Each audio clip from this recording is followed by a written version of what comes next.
Welcome to Yo-Yo Talk again. It's Thursday evening at 9:30 p.m. Eastern Standard Time, and everybody knows where they should be at that particular point in time and space. It is watching Yo-Yo Talk live and hopefully contributing to the show through the comments section tonight. Now, this is our 22nd episode, and back in the day, 22 episodes were actually the normal number of episodes that were run for an entire season of television shows. So you might think of this being the end of our first season, although it's really not. But we do have enough episodes to start up reruns on Little Watch cable TV stations, and I can't wait for those royalty checks to start arriving. Now, if you've missed some of the episodes, you can always check on the Facebook page, Doc Lucky's Yo-Yo Talk. They're all there, and they're also on the YouTube channel by the same name, and it's fine to sign up and follow Doc Lucky's Yo-Yo Talk on YouTube. Some of those YouTube episodes, I might add, have so many views that I only need 9,995 more views, and I will be able to monetize some of them. But while I'm waiting for those boatloads of cash to arrive, we will keep plugging away at more of these shows. Now, last show I mentioned that I was not going to have a guest this week. It's all live. It's a Ask Lucky Anything edition, which could be pretty sketchy. So you can start typing in your questions right now. Now, this is a yo-yo show, and although I know a lot about open water swimming, skin cancer, underwater hockey, and yes, there is a sport, underwater hockey, and if you look close, that's me right there with the puck, and in a second, I think you will see Sean down in there playing too as well. I also know a lot about zombies, but we want to keep it somewhat yo-yo related anyway, and although an occasional question on these other topics are fine to ask just to spiff it up a bit. Now, if you have any personal questions on sexually transmitted diseases, I have office appointments available for those.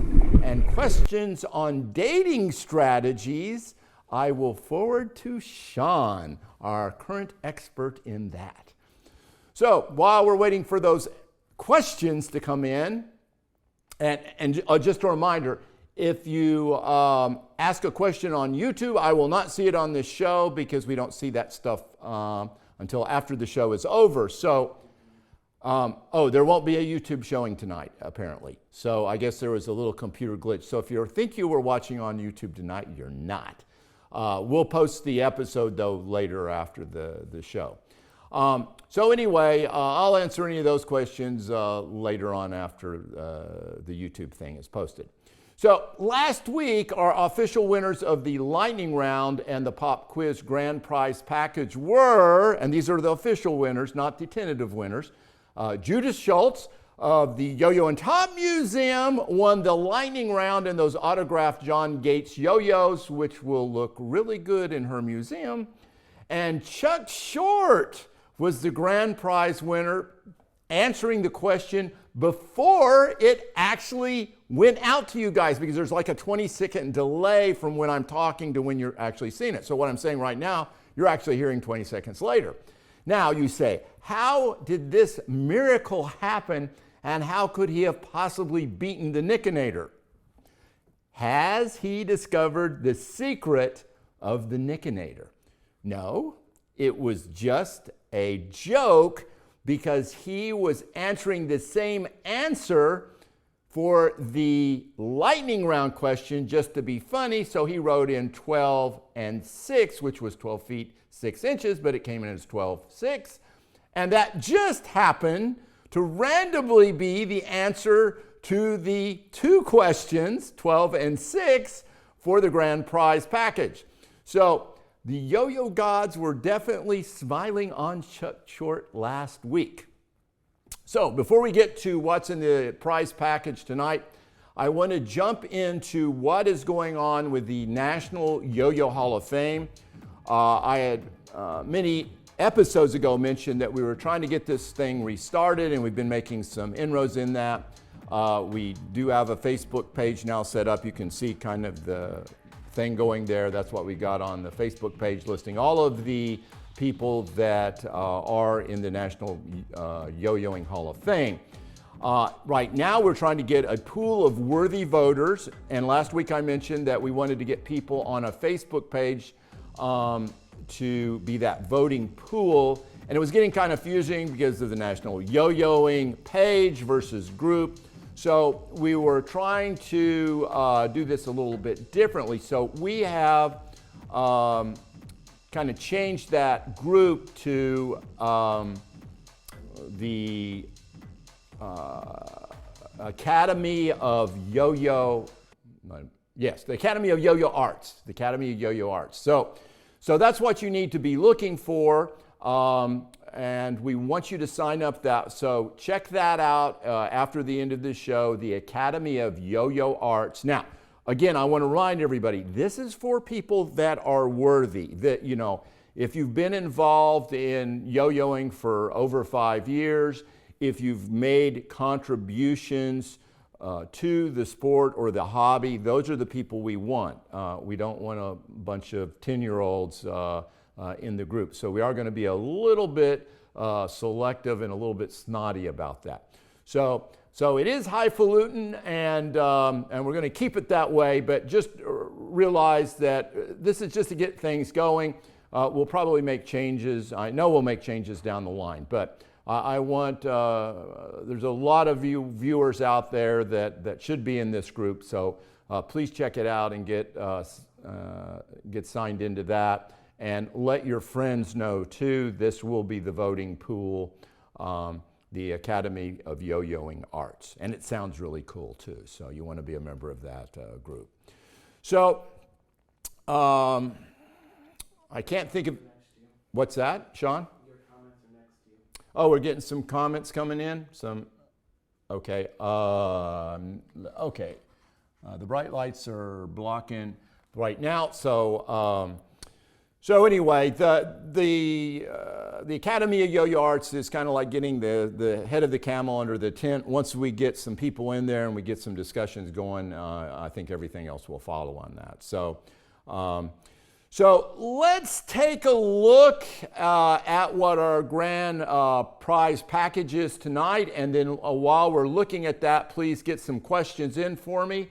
And we'll address some of those after we see what's in that grand prize package. Okay, let's see what we'll all be playing for near the end of the show. This is our grand prize package for the week. This is a little scan of what we've got up for grabs. I know the Nickinator is dripping saliva as he watches this. So we've got a Lucky's Collector's Guide to 20th Century Yo-Yos and a Doc Lucky yo-yo to go along with it, along with a copy of the Immune and an Immune yo-yo. All of those are signed. Oh, here is a Freddy Krueger yo-yo, just like Freddy's Dead, the Final Nightmare number 6. This yo-yo is 3D, and you don't need special glasses to use it. Little known fact, if you have one of these yo-yos in your collection, it will keep you from getting Freddy in your nightmares unless you sleep with it under your pillow. I don't do this any longer as my wife wouldn't tolerate the screaming. Off to the right there, you can see that nice Coca-Cola yo-yo, mint in package. That is a special spin from 1989. Wasn't sure on the price on that, so I did a little price check, and the last one that sold went for $39 mint in package. So, and if you want to pick up one now, it's going to set you back at least $49. At least that's the cheapest they've got them for sale on eBay. So nice little pickup there. A little further to the right, we have that Canadian yo-yo. That's by Playtoy, I believe. You notice it has the registration mark because yo-yo is still trademarked in Canada. So I'm not sure the age of that, but I would say that's probably at least 10 years old, maybe a little bit older. Got a Hot Wheels yo-yo there, all pro. There were a series of 4 different hubcaps on those. They're about $10 each including postage if you buy them now on eBay. Oh, and here is a Duncan Yo-Yo string pack with wax. That you don't see anymore because, hey, all the wax ended up going into those lava lamps that were made back then. Others will argue that it was the development of the transaxle that ended wax usage in the yo-yo industry. But I'm going to stick with my lava lamp theory because it's cooler.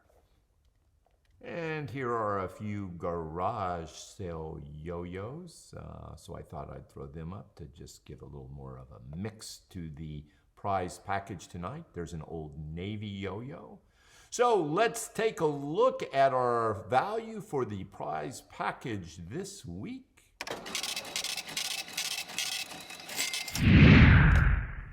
Wow, $193. Not too bad for only having to answer 2 questions. Okay, I'm checking to see if Chuck Short has already put his answer in for the grand prize package for later in the show. He has not, so that means everybody has a chance of winning this. What I am sure of is the Nickinator has already typed his answers in and has his pointer finger hovered over the send button. So anyway, that's the prize package for our pop quiz later in the show.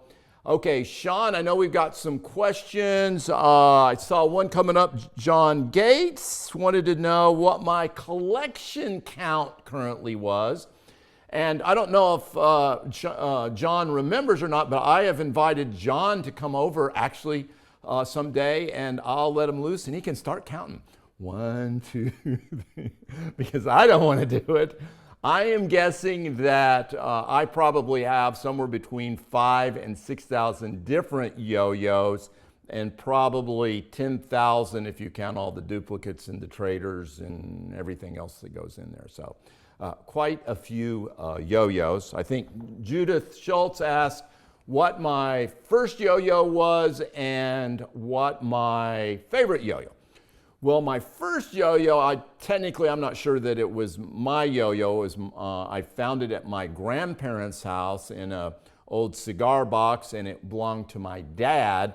It was a Duncan Super. I suspect he probably didn't buy that as a kid. I think he probably bought that as an adult.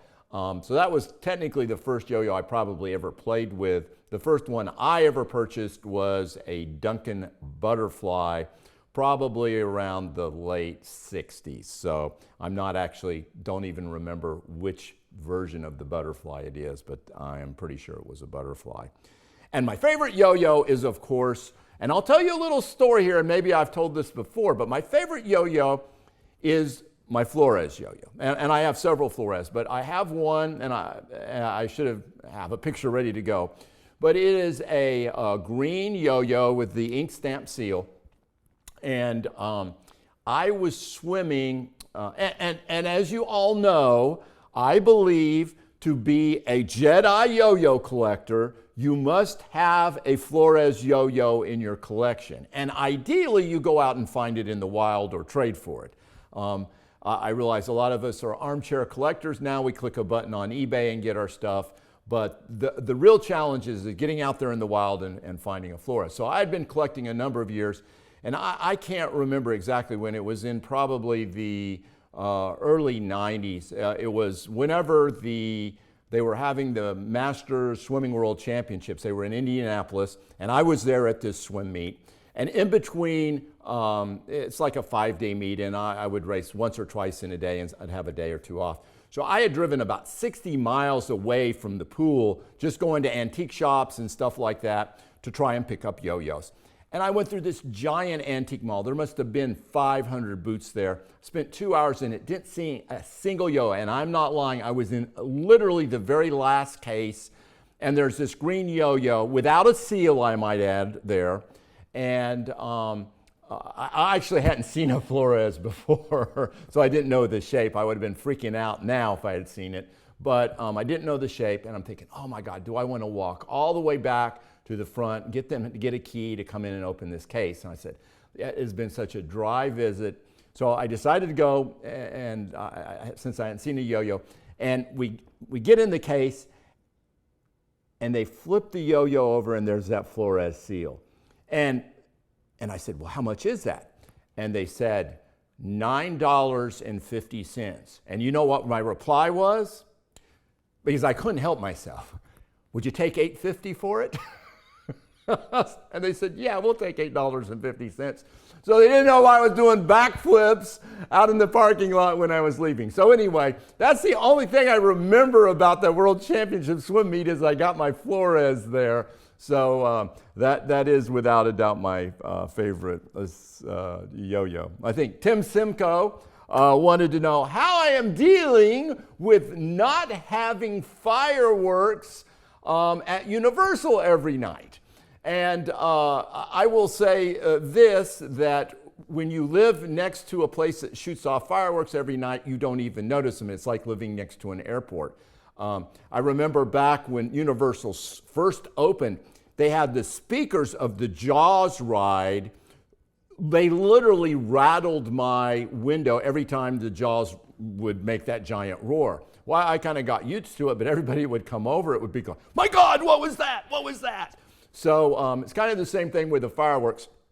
I will say this, I do miss the smell of burning gunpowder in the evening, but they don't do the fireworks like they used to. They actually used to have the firework bunkers right across the street from me, and so you could find smoldering stuff coming down through the air every evening. So they moved the firework bunkers, and I think they have a different way of shooting them off now. But the one sad thing is, the one thing I really liked about Universal Fireworks is on the 4th of July and on New Year's, they would put on this great big display, and people would come from all around and park around Universal Studios, and we'd always have nice parties.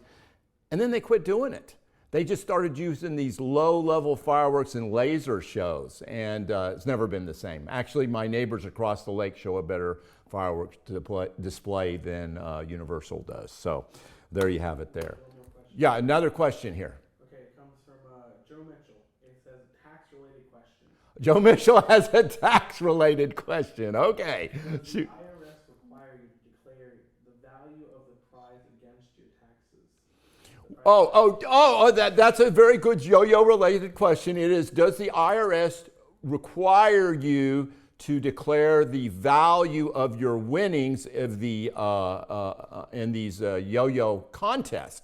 And this really is important for the Nickinator, because if somebody were to turn him in, say, for a reward, they could maybe collect some big-time stuff on this. So, yeah, technically the IRS, if they found out you won something, they would want a piece of it. So it's good that Nick has won a lot of duplicates, so he can just hand them right over to the IRS.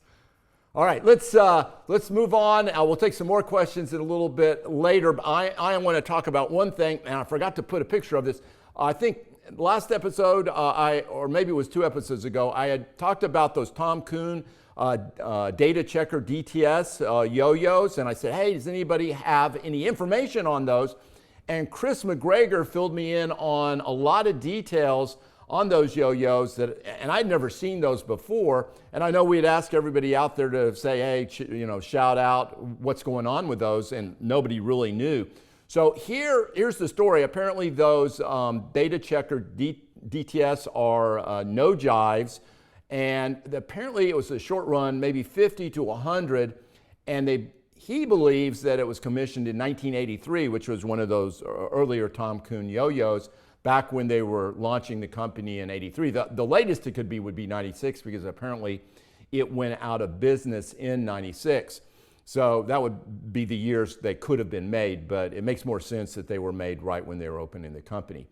That was probably the only no jive that was ever not sold. So, and apparently Tom Kuhn was asked about the model, and he said, I remember those. That was it. So there you have it. And thanks to Chris for filling us in. Okay, so let's look at what's in our lightning round today. since it's Ask Doc Lucky Anything show, I decided to put in our prize package a evil Doc Lucky yo-yo. You want to pop those up there, Sean? And that's, of course, made by the famous yo-yo artist Higby. And I will tell you, there were only 12 of these made. So one day when Higby is a famous artist and his stuff is going for thousands of dollars, you're going to be glad to have that in the collection. You also get a Doc Lucky yo-yo that was a Yo-Yo Jam body. And it's a nice, responsive, good throw yo-yo. And then that other one that was up there, that was a Golden Mile yo-yo, the Doc Lucky Golden Mile, which we didn't have this year because of COVID-19. And it actually has a historic importance as a yo-yo because it was the first yo-yo made by Duncan using this particular 4-color process for stamping the seal. And so you'll never see one of those for sale either. So I think those are those XTs? Those are the XT butterfly. So anyway, yeah, there you have it. That's what's in the, what you'll be playing for in the lightning round tonight. Now, remember, when we do the lightning round, the first correct answer we see is our tentative winner. That means we stop the questions coming in because we know we at least have a winner, but we don't know that that's the actual winner until the end of the show, and we check the comments and the time code on Facebook. So on this first question, you only get one answer. You don't get to get multiple guesses on this because there's too few options here. So you're going to have to be ready to answer quick. So get your fingers warmed up because here comes the question. Sanjay Setu won 13 consecutive world championships in which division? Single A, double A, triple A, quadruple A, and 5A, or AP, which would be artistic presentation. So there you have it. First one to get the answer wins. And Sean, my screen just went dead on the comment section, so I cannot see. So it's up to you to tell me when that right. I would figure it would go very fast. So we've got a correct answer already. Who? Our tentative winner is Ed Davidson. All right, tentative winner, Ed Davidson. Now, if Tim Simcoe is a very close second, so we'll have to look later. okay, so Tim Simcoe is a very close second. So we got Ed Davidson. Right now, who is our tentative winner, we'll say for sure at the end of the show. And as you know, we may have a ringer come in that, you know, it just didn't come through our time code system yet. So right now, Ed Davidson, and I think if I recall right, that would be the first time Ed would have won one of our pop quizzes. So congratulations to Ed, if indeed he is the winner. Okay, so next week, we are going to be announcing the winner of the Celebrity Yo-Yoer contest. We want you to check out the group page for the voting poll. It's up right now. It's running. So you can go in and right now or right after the end of the show, sign in for that. Only members of the Doc Lucky's Yo-Yo Talk group page can vote. Group page, that is, the group. The poll is posted, as I said, and I'll just go over our 3 celebrities, and we should be running, there's that tape. So we've got, let's see, I'm blocking on the name. Yeah, we got from the right, Rowdy Gaines, John Rinke, and Park Bonifay. And just a reminder, Rowdy is a triple Olympic gold medalist. He is in the Olympics Hall of Fame. He's also in the Swimming Hall of Fame, of course. He's the NBC sportscaster for the Olympics, and he's done like the last 7 or 8 of them. So in the swimming world, very huge. John Rinke, of course, is the fellow from Tiger King, and we all recognize him if you've watched Tiger King. And the Park is a wakeboarder that is in the Wakeboarding Hall of Fame. He's a pro tour champion. I think he was the youngest person to win an X Games gold medal. So he is a superstar in his sport as well. So those are our choices. We've got 3. So you guys get to decide. Now, I am not going to vote unless we get a tie. So you guys have to get out there and start checking it out. It is on the group page. So the poll is up, and that's what we'll decide. You've got till a day before, well, it'd be Wednesday evening is when we'll close it out. So you got till Wednesday evening of next week to vote. So I have a question for you guys, and please continue to ask questions, because this is Ask Doc Lucky Anything. So here's a question for you guys. I want to know what your all's favorite string brand is. Can you just throw up that little video there, Sean? These are some of the current brands of some of those strings. There's some string packs there. And these are all more modern ones. So, and I know you've got cotton, you've got polyester, you've got 50-50 mixes. Do you guys prefer one type over another, say looping string over, say, 1A string? Let me know what you guys like to use. Just put it out there. And that's not every string type out there in this video. But I just want to see what everybody's using and get some discussion going on that, what you think the benefits of one versus the other are. So I think that'll help people out a lot that are starting to get into yo-yo play. And since the last show, I've got to admit, I bought a Lamborghini. And no, it was not from all the profits I make off this show. I had wanted a Lamborghini for quite a while, and it seemed like a right time, and now it is used. And with COVID-19, you know, I thought I got a pretty good deal. So I ended up buying 2. Sean, can you put up those photos? So there they are, very cool, pretty much in mint condition. So, and I honestly don't know what the difference between a LP 500 Lamborghini and an LP 400 Lamborghini, but I'm sure many of those guys out there, many of you guys own one yourself, and you can tell me what the difference between those are. So, so anyway, let me show you a couple other yo-yos I just picked up recently, and go on and throw one of those yo-yos up there. Okay, oh yeah, here's one, and this is just, this is a Loop 2020. I've been throwing a 720 for looping, and I thought that was probably, and I got that, and I heard some people say, I still like the 720s better, but I tell you, the 2020s, I like looping pretty good. And what I wanted to know for those people, now I'm talking about modern yo-yos, and eventually these will be collectible, but what do you like as far as your looping yo-yos? I know we had several people chime in. Some of them like 720 just as their regular yo-yos, but just specifically for looping yo-yos, I'm just curious if people are using other brands or if Yo-Yo Factory is really dominating as far as the looping yo-yos.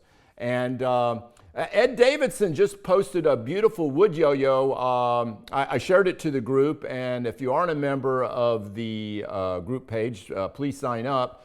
It was a beautiful wood yo-yo. I don't know if that's for sale. I guess Ed's watching, so he can chime in and say if that's for sale. But it seems to be pretty heavy yo-yo too. It's 77 grams, so heavy for a wood yo-yo anyway. Now, there's not a lot going on eBay right now. I was trying to find some, picks of the week and all that, but I didn't find those. But I did find a dog of the day. Let's run our dog of the day thing there, Sean. Yeah, I did give it to you. You just didn't get it. So, but if you don't have the intro to it, just go on and put up the photo I gave you. Yes.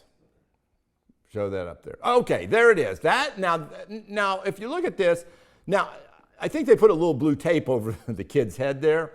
So this is being listed as a Flores patch, and they're asking $1,500 for it. So I have a few problems with this. Number one, this is not a Flores patch. This is a royal patch, and Chico was Tom Radovin's nickname. So he had it on some of his yo-yos, he had some of it on some of his other stuff too, and apparently on this. And that is the design that they frequently use for these felt patches, and Royal did use a lot of felt patches more than they used the embroidered patches like Duncan and some of the other companies. So, I mean, I'm not saying that this is not a rare patch. It is, but it's not Flores, and it's certainly not worth $1,500. So that's why it is my dog of the day. So anyway, if you got $1,500 laying around and you want a good old royal patch, there it is. All right, now, so we got any more questions out there? Let's check where we're at on the...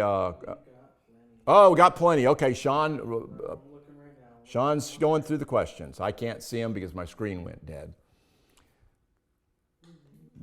Give me the most scintillating ones. That's what I'm looking for. Oh, he is looking for that. Okay. The ones that make your nipples hard. Okay, I won't repeat that. Okay. Give me some. Schultz says, how did you do so much yo-yo research for your book? Oh, okay. on the internet? Okay, how did I do so much yo-yo research for my book before there was the internet? And let me tell you, when I started making that book, and I'll tell you a little bit of I'll go back a little bit.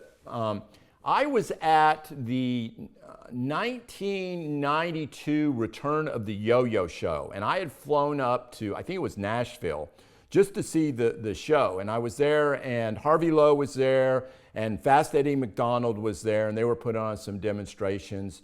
And you know, I introduced myself and chit-chatted with those guys a lot and threw some together.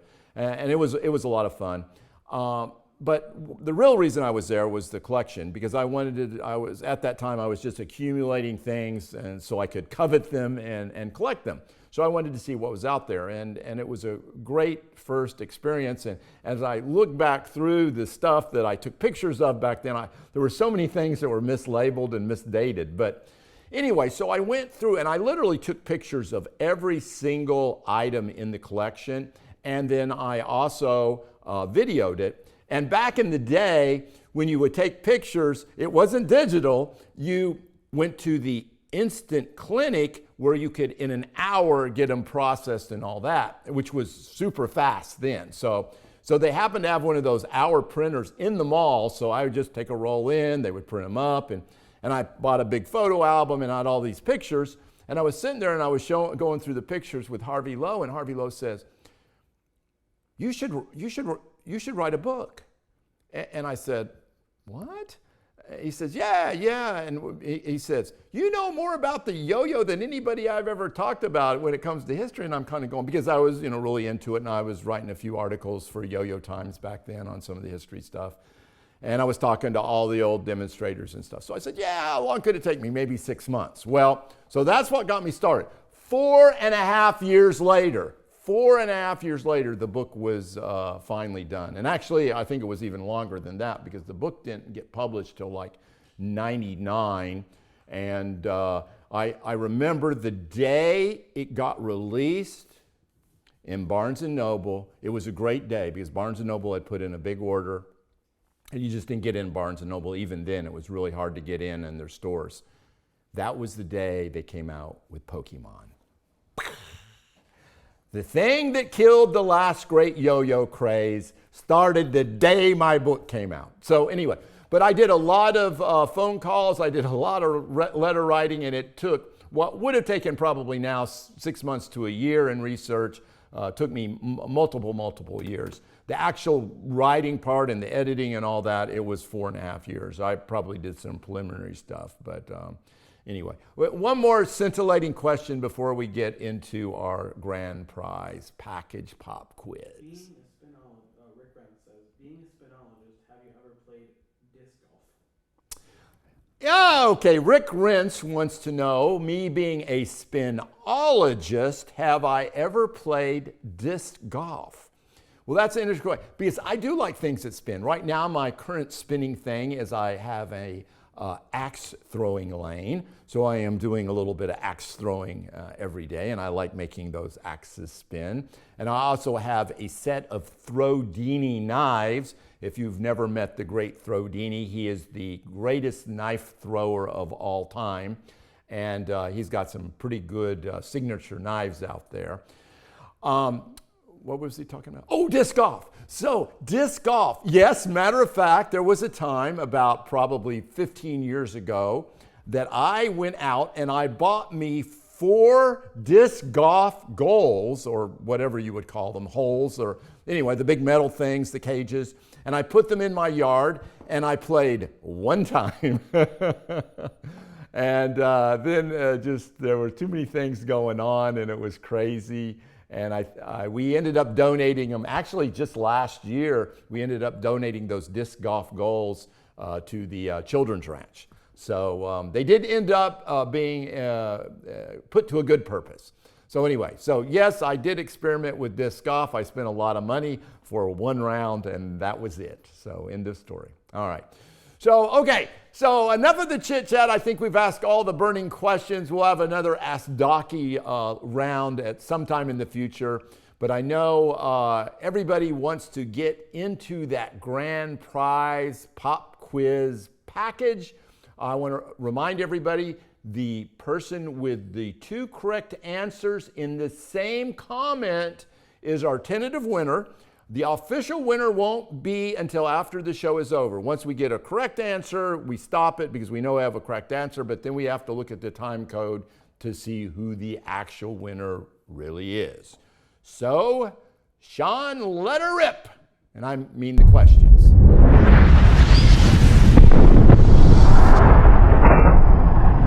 Doc Lucky's Pop Quiz. 1 shot, 1 champion. First to answer both questions in the Facebook comments wins. Get ready.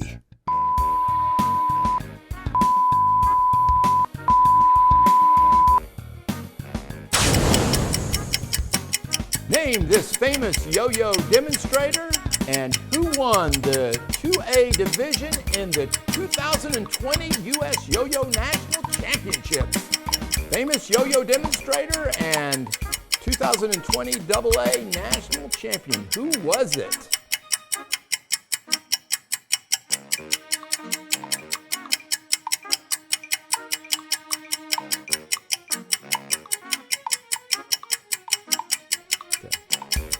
All right, again, we're waiting for those answers to come in. Name this famous yo-yo demonstrator and who won the 2A division in the 2020 U.S. Nationals.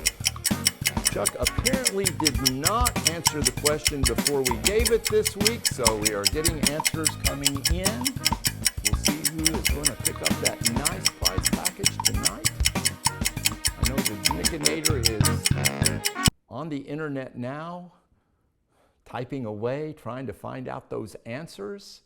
Will he find them before everybody else?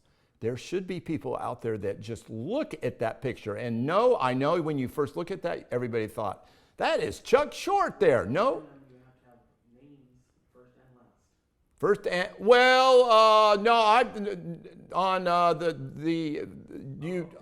No, we got a winner. Well, I just want the first or the last name of that yo-yo demonstrator. We got a winner? Okay, it's tentatively John Gates. Tentatively, John Gates is the winner. And what did John answer? He answered with Gus. Good. None. Excellent. Gus and none. That's the legendary Gus Samara. And the answer for the AA winner is none because they did not hold 2020 National Yo-Yo Championships. Thank you very much, COVID-19, for sticking it up our you-know-what. So John Gates is the tentative winner. We will check the time code and see if that John is the real winner. The Nickinator may have answered that 5 minutes ago, or who knows, maybe Chuck answered that last week. So next week, we will be announcing the winner of the Celebrity Yo-Yoer contest. It is in the group page. There is a voting poll going on right now. Make sure you vote. It is 1 vote per person, and dead folks aren't allowed to vote. This is not Chicago. And I'll just go over our celebrities again. They are Parks Bonifay, the water skier Hall of Famer, youngest X-Game gold medalist and Pro Tour champion, John Rinke of Tiger King fame. And oh, by the way, he did not lose his legs to a tiger, which is sometimes rumored. It was a zip line accident in 1994. And the final celebrity is Rowdy Gaines, 3-time Olympic gold medalist, Olympic Hall of Famer, Swimming Hall of Fame, and NBC Olympic sportscaster for the last probably 4 decades. Okay, these guys are all very worthy, and so let the voting begin. I know people have already started voting, so we've seen some coming up. So next week we'll be having another great guest, Mr. Yo-Yo Thrower himself. Jeremy will be talking about his newly released book, The People of Yo-Yo. There it comes up. That is his book. It should be out now, so you should be able to get that on Amazon. And I know many of our viewers have mentions in the book, so I know you guys will all want to get a copy of that. And it is not an episode that you are going to want to miss. And remember also, don't forget to join the group page of the Academy of Yo-Yo Arts. Tell others that you know are worthy to go on and join this group too, because that is going to be the voting pool for the next National Yo-Yo Hall of Fame inductees. So I'll leave you with this. Just remember, you can never have too many yo-yos. This is Doc Lucky, signing off.